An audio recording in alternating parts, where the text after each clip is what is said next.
Dear students, today we are discuss about the lesson Introduction to Sociology. Most of kids in 8th standard might be hearing this word for the first time because up to 7th standard in social science we are discussed only history, geography and civics. But in 8th standard you have to learn history, geography, economics, business, political science and sociology. So let us start first lesson in the sociology. Before going to chapter, first we are discuss about the meaning of the sociology because most of the students might be hearing this word sociology for the first time. So, dear students, sociology is the study of society, patterns of social relationship and cultures that surrounded everyday's life. In simple word, sociology explores the social world around us. It is the scientific study of society and human behavior. So let us see what we will learning in the first lesson of sociology. In this lesson, we are discuss about the meaning of sociology, origin of sociology, scope and nature of sociology and the interrelationship between sociology and other sciences. The life of human beings is a fascinating one. It means life of human beings is always very attractive. We are always trying to understand about what happening in the environment or in nature. Children, you know that human beings are different from other animals.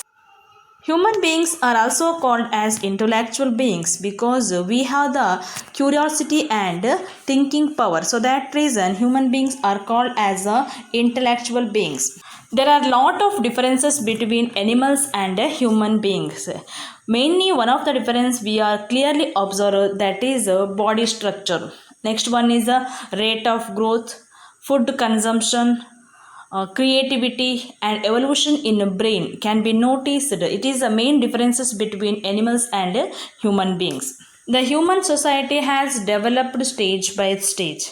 Now question arises, how it possible, children? Because human beings have intellectual power. With the help of advanced science and technology, at present he is now able to reach or know about the neighboring planets. In this way, we can understand human beings are different from animals. Now we are discuss about human beings are also called as social beings. The relationship between the individuals and society are very unique. Children, you think whether you can ready to live alone on the forest? Answer is no. Why?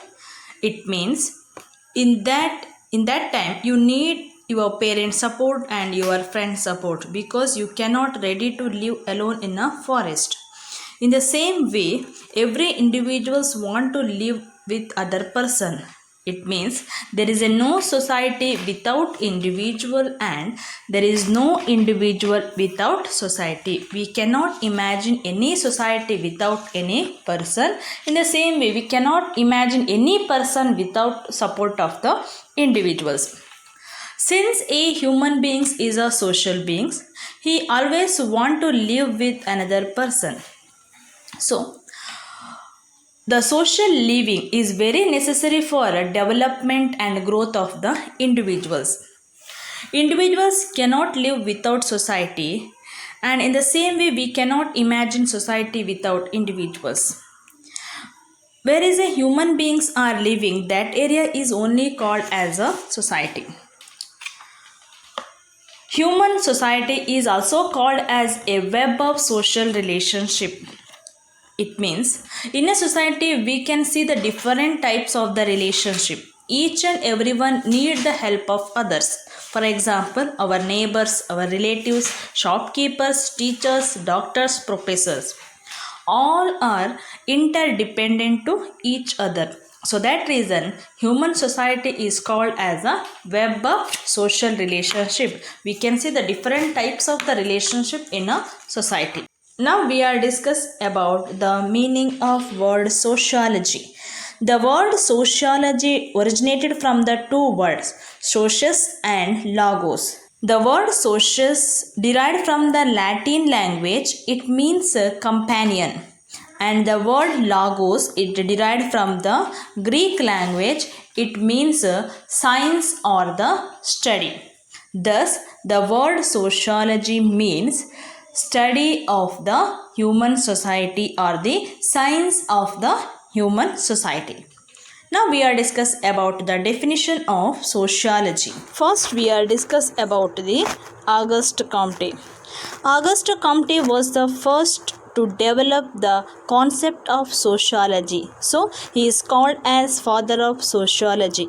According to Comte, sociology is the science of social phenomena subject to the natural and invariable laws, the discovery of which is the subject of investigation. It means Comte identified the three basic methods for discuss these invariable laws. That is through observation, second one is experience, third one is comparison. We are following these three steps and we are identify the social relationship. Another important sociologist, Max Weber, he was German sociologist. According to Max Weber, sociology is study of social relationship. It means with a study of sociology, we are understand the human behavior with the society. Next, we are discuss about another important sociologist, Emile Durkheim. According to Durkheim, sociology is the science of social institution. Social institutions means a family, neighborhood, education centers, government. These are all example for social institution. In the sociology, we are study about the relationship between human beings and social institutions. Okay children, next class we are discuss about remaining part of the lesson.